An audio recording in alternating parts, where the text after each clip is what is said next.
Olá, youtunautas! Eu sou a Larissa Padron e este é mais um Fora do Padrão, retornando depois de uma folguinha, depois de longas horas de conteúdo sobre o Oscar. E nessa semana nós comemoramos o Dia Internacional da Mulher, aquele dia que a gente usa pra martelar na cabeça das pessoas que nós também somos gente. Há pouco mais de um mês eu fiz um vídeo falando sobre a disparidade de gênero na indústria cinematográfica e na crítica, esse vídeo aqui. E nele anunciei que em breve ia começar uma série nova no canal sobre diretoras mulheres e, como diria Ludmilla, é hoje.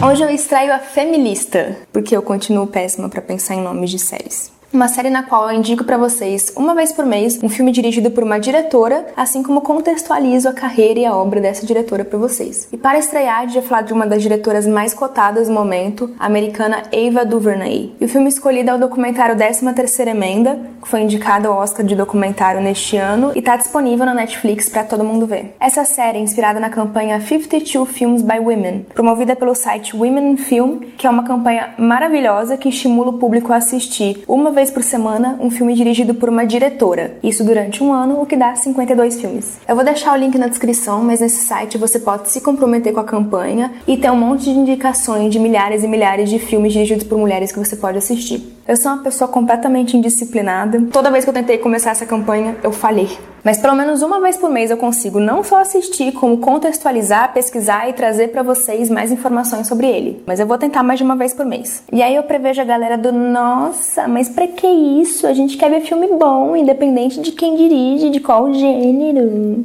Desde que eu estreiei esse canal, há 2 meses, eu já falei de mais de 20 filmes dirigidos por homens. Ninguém reclamou nos comentários, ninguém reclamou nas minhas redes sociais. Por que você iria reclamar que eu tô dirigindo um filme dirigido por mulher, se ele é bom? Ava DuVernay. Com 44 anos e nascida na Califórnia, ela estudou Relações Públicas, Inglês e Estudos Africanos na Universidade da Califórnia. Embora a gente só fale dos 2 filmes mais recentes dela, o 13ª Emenda já é o 7º longa dela. O primeiro dela também é um documentário, de 2008, chamado This in the Life, que fala sobre a cena hip-hop de Los Angeles da década de 90. 2 anos depois, ela dirigiu o primeiro longa de ficção dela, I Will Follow. Foi bem aclamado pela crítica e fala sobre uma mulher que está no leito de morte e sobre a relação dela com as visitas que ela recebe nesse último dia. Mas o filme que começou a colocá-la no mapa mesmo foi Middle of Nowhere. O filme acompanha uma mulher que larga a faculdade de medicina para se dedicar ao marido, que foi sentenciado a 8 anos de prisão. O filme ganhou vários prêmios, incluindo de melhor direção no Festival de Sundance, o que tornou ela a primeira mulher negra a vencer esse prêmio. Quem interpreta o marido nesse filme é o David Oyelowo, que 2 anos depois interpretaria o Dr. Martin Luther King em Selma, o belíssimo filme dela indicado ao Oscar de melhor filme. Para quem não viu Selma, assista.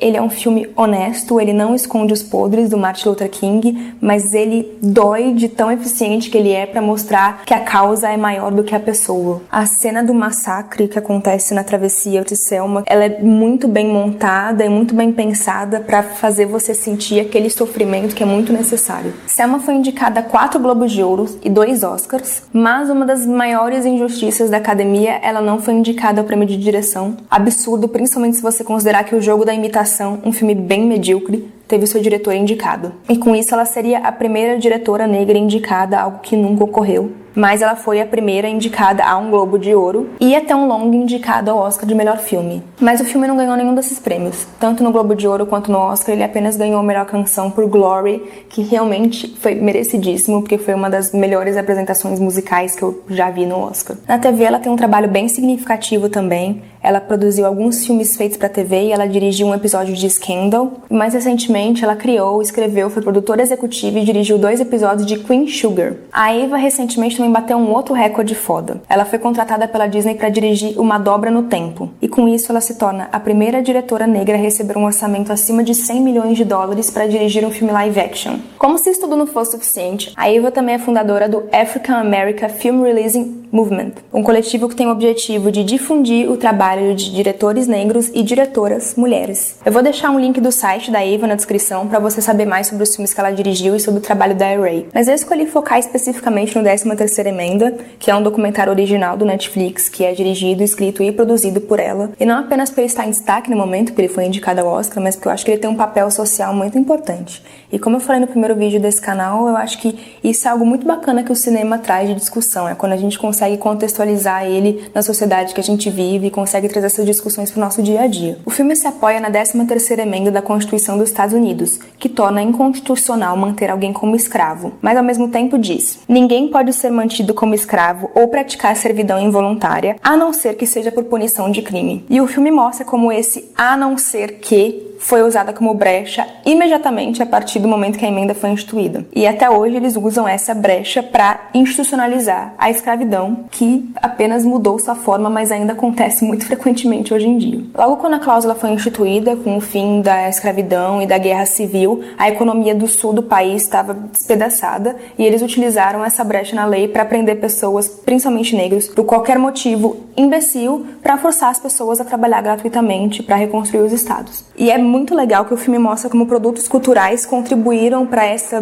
disseminação desse racismo. O principal produto que ele mostra para isso é o filme O Nascimento de uma Nação. Para quem não sabe, esse é um dos primeiros longas-metragens da história. Muita gente acredita como o primeiro, mas não é. É um filme muito importante para a história do cinema, porque ele é um dos pioneiros, ele introduz muitas coisas inovadoras em termos de técnica e linguagem, mas ele é um filme moralmente nojento e detestável. Basicamente, a Ku Klux Klan é a heroína do filme, e eles mostram todos os negros como sendo animais que estupram e que violentam as pessoas. Mas ele foi assistido por milhões de pessoas. Um dos grandes atos corajosos da 13ª emenda é sim problematizar esse filme. Ok, é um filme muito importante para a história do cinema, acho que as pessoas devem continuar assistindo, mas elas devem continuar assistindo sabendo que esse filme tem que ser problematizado. E ela mostra o quanto isso ajudou a propagar essa cultura racista nos Estados Unidos, o quanto as pessoas se apoiavam nisso para praticar atos horrorosos. Então o filme não esconde que as pessoas enforcavam negros em praça pública e que isso era transformado em cartão postal, que as pessoas gostavam de ver linchamento de negros, esse tipo de coisa. E o filme ajudou a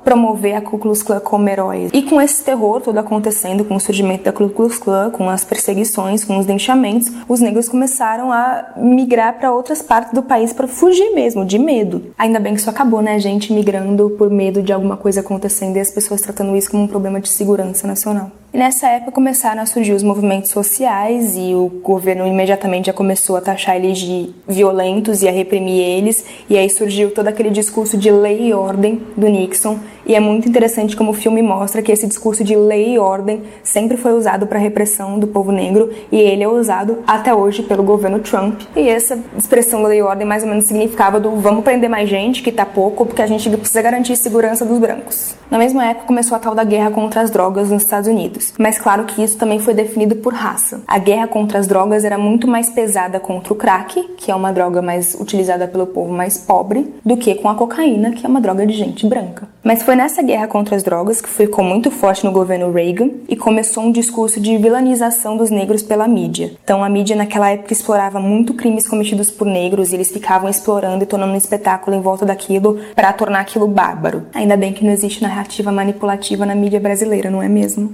E eu acho que é no final desse período de guerra às drogas que o filme começa a acertar mais. Até aqui eu acho que ele é um pouco irregular porque ele tenta contar muito, ele conta 5 décadas das histórias dos Estados Unidos em muito pouco tempo de narrativa. Então algumas coisas ficam um pouco confusas, é um pouco difícil estabelecer algumas conexões. Acho que ele conta um pouco com conhecimento prévio, só que nós não temos um conhecimento prévio tão profundo assim da história dos Estados Unidos. Mas acho que esse é um dos poucos defeitos dele e depois ele começa a acertar brilhantemente. E acho que uma outra grande coragem que ele assume é que esse filme foi lançado logo quando começou a campanha de eleições dos Estados Unidos. Por exemplo, eu assisti ele quando Trump ainda não tinha sido eleito presidente. E o filme bate nos dois, bem numa época auge de eleição. O filme mostra que o Bill Clinton foi muito responsável por parte desse encarceramento em massa, porque ele sancionou umas leis absurdas que basicamente as pessoas passariam o resto da vida na cadeia. Praticamente acabou com a possibilidade das pessoas saírem em liberdade condicional. E isso na época se fragmentou muitas famílias e manteve muita gente presa em encarceramento por muitos e muitos anos. E o filme mostra que a Hillary apoiou muito disso. Mas assim, ele bate na família Clinton, mas ele também mostra que depois o Clinton volta atrás, se arrepende, admite que essas leis foram um erro no sistema americano, mas ele bate muito mais no Trump. Ele mostra o apoio do Trump a Alec e mostra um paralelo absurdo, uma das cenas mais bonitas do filme, com imagens dos eleitores do Trump e do próprio Trump fazendo discursos de ódio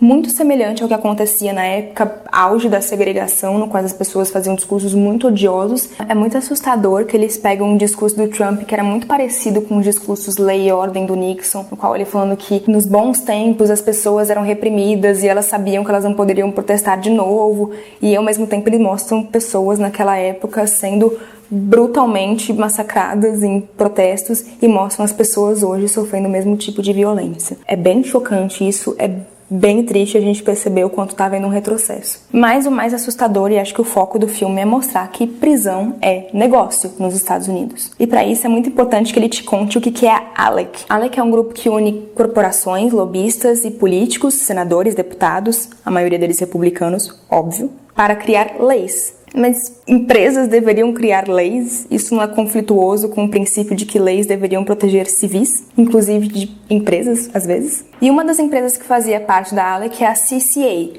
uma empresa privada que é pioneira nesse ramo penitenciário. E foi a CCA a responsável por as leis pavorosas que o Clinton sancionou, e tudo isso porque eles tinham que manter prisões cheias para justificar os investimentos do Estado. E o filme mostra que o lucro do CCA hoje é de 1,7 bilhões de dólares. Já é um absurdo que alguém tenha como seu negócio principal o cerceamento de liberdade de pessoas, mas quão absurdo é uma empresa que lucra bilhões com o fato de manter pessoas encarceradas. Hoje a CCA já não faz mais parte da ALEC, mas uma empresa de fiança de liberdade condicional chamada American Bail Corporation faz parte. E isso está mudando o sistema de encarceramento dos Estados Unidos, porque mudou o investidor, né? Que agora basicamente mantém as pessoas em cerceamento dentro das suas próprias casas mesmo, porque eles estão investindo em um sistema de monitoramento por GPS. Então olha que legal, você não precisa mais construir prisões para encarcerar as pessoas, você pode mantê-las presas e vigiadas dentro das próprias comunidades. Minority Report está acontecendo. E é tão absurdamente o quanto esse sistema é descaradamente um negócio que o presidente da American Bail Council fala em um momento: mas se a gente vai ajudar vocês a se manterem protegidos, vocês não se importam se a gente lucrar com isso, né? E tem as empresas que se beneficiam do trabalho prisional, né? Que é fácil, né? O quanto você precisa pagar de salários e direitos trabalhistas ali para presidiários. E tem empresas gigantes se beneficiando disso, como a Microsoft, como a Victoria's Secret. E realmente é um sistema de escravidão, porque aquelas pessoas estão trabalhando de maneira forçada e gratuita para enriquecer pessoas que já são milionárias. E para isso, muitas delas têm os seus direitos humanos violados. Então, o filme mostra isso. O filme mostra como as prisões também lá são superlotadas e o quanto eles são violentados e agredidos frequentemente dentro das prisões e o quanto eles têm direitos privados de muitas vezes ver a família e coisas desse tipo. E a principal violação que eu acho que o filme mostra é que 97% das pessoas encarceradas nos Estados Unidos nunca foram a julgamento. Isso porque o sistema entraria em colapso se todo mundo fosse a julgamento. É a parte mais cara, né? Você manter um sistema penal, você manter juízes, você manter fóruns, você manter tudo isso. Tem muita gente inocente presa ou gente presa por crimes ridículos, do tipo roubar um item no supermercado e que passa anos na prisão porque não tem dinheiro pra sair da prisão. E pra essas pessoas, às vezes, vale mais a pena fazer um acordo de passar 3 anos na prisão e ter sua ficha suja do que realmente esperar um julgamento, o que fariam elas esperar por décadas, muitas vezes. E o filme mostra que ainda hoje esse sistema de encarceramento é uma questão racial. Os negros são 5% da população americana, mas eles são 40% da população carcerária. E claro que isso reflete na maneira como toda a sociedade americana e a força policial veem os negros. Então o momento mais chocante do filme é quando ela mostra as imagens reais de policiais atirando e matando negros por motivo nenhum, matando pessoas desarmadas. E você vê vídeos caseiros filmando as pessoas sendo enforcadas por policiais, filmando as pessoas tomando tiro por não fazer nada. É muito poderoso e isso justifica muito o que está acontecendo lá no momento, que é o movimento do Black Lives Matter, que é um movimento que quer dizer que as pessoas negras morrem por nada lá, morrem simplesmente por serem negras. Porque existe uma cultura policial que está sendo sustentada por produtos culturais, que está sendo sustentada por esse sistema prisional louco e por todo um sistema que envolve muitos elos que sustenta isso nos Estados Unidos. E é importante a gente assistir e debater sobre esse filme porque a nossa realidade no Brasil não é tão diferente assim. Nós temos hoje a 4ª maior população carcerária do mundo, com cerca de 600 mil presos. 62% deles são negros. É uma população carcerária predominantemente jovem, negra e muito pobre. 75% deles nem chegaram a fazer ensino médio. E, muito do exemplo do que acontece lá, 40% das pessoas que estão presas no Brasil nunca foram a julgamento. E é importante ressaltar esse paralelo não só porque os números também são assustadores no Brasil, mas porque os dois sistemas carcerários estão em crise. O 13ª emenda mostra que esse sistema dos Estados Unidos já está em colapso. Eles já notaram que isso não está dando certo, isso trouxe consequências sociais absurdas e trouxe consequências econômicas também que, embora enriqueçam empresas, trazem muitos malefícios para os estados. E aqui no Brasil a gente está vendo rebeliões violentíssimas, com muitas mortes, que estão sendo impulsionadas por guerras de facções, por, normalmente, brigas econômicas e porque existe uma superlotação e uma violação constante de direitos humanos ali dentro, no qual as pessoas são tratadas de maneira violentíssima. E o que o Brasil fala em fazer é em privatizar esse sistema, que é exatamente o que os Estados Unidos fez e que colocou eles nessa crise que eles estão hoje. O Brasil está mirando o pior exemplo do mundo, que é o exemplo dos Estados Unidos, como solução. Quem tem a maior população carcerária do mundo. Ou seja, décadas depois dos Estados Unidos adotarem esse sistema, que eles mesmos já notaram que é falho e estão buscando outras alternativas para seguir, o Brasil está pensando em começar o mesmo caminho. Qual é a lógica de transformar a prisão em negócio? Qual é a lógica de imitar o pior exemplo do mundo? Qual que é a lógica de escravizar pessoas em pleno século XXI? E então o filme desperta essas discussões que são bem interessantes sobre como nós estamos tratando seres humanos. E como narrativa e linguagem, eu acho que o filme anterior dela, o Selma, ele é ainda mais bonito, ele emociona de uma maneira que é devastadora. Mas o 13ª emenda, por mostrar imagens reais e imagens reais que são brutais, eu acho que ele tem um apelo social mais forte para emocionar. Mas além dessas cenas reais, ela usa elementos visuais de uma maneira muito bonita. Então ela usa letterings ressaltando os números e palavras-chave que são importantes para aquele contexto, misturado com animações que são bem simples, bem minimalistas e fotos em preto e branco. Então isso tudo compõe um quadro que é bem minimalista, mas é bem eficiente, porque ele te fala exatamente o que destacar todo aquele contexto. É uma maneira elegante de contar a história, mas muito poderosa ao mesmo tempo. Assim como a maneira como ela conduz as filmagens dos depoimentos. A câmera não tá sempre naquela posição padrão, de frente pro entrevistado enquanto ele fala. Não, a câmera ela vai girando em torno dos entrevistados, que estão sempre em espaços bem amplos, no qual não tem nada além deles. Então é como se eles estivessem livres, com bastante respiro em volta, mas ao mesmo tempo sendo vigiado o tempo todo por essa câmera que fica girando em volta deles. É bem eficiente para contar a história, mas ao mesmo tempo esses movimentos leves fazem com que a história não fique tediosa. E a trilha sonora também é muito legal. Você ouve apenas música negra durante todo o filme. A música negra que é combativa, música negra que denuncia, mas de uma maneira muito diversa. Então tem desde Nina Simone ao rap, e a Eva faz com que aqueles músicos negros façam parte do ato de narrar aquela história. No Oscar deste ano, na categoria documentário, tinham 3 filmes que tratam o racismo como tema central, que é o 13ª emenda, o Eu Não Sou Seu Negro,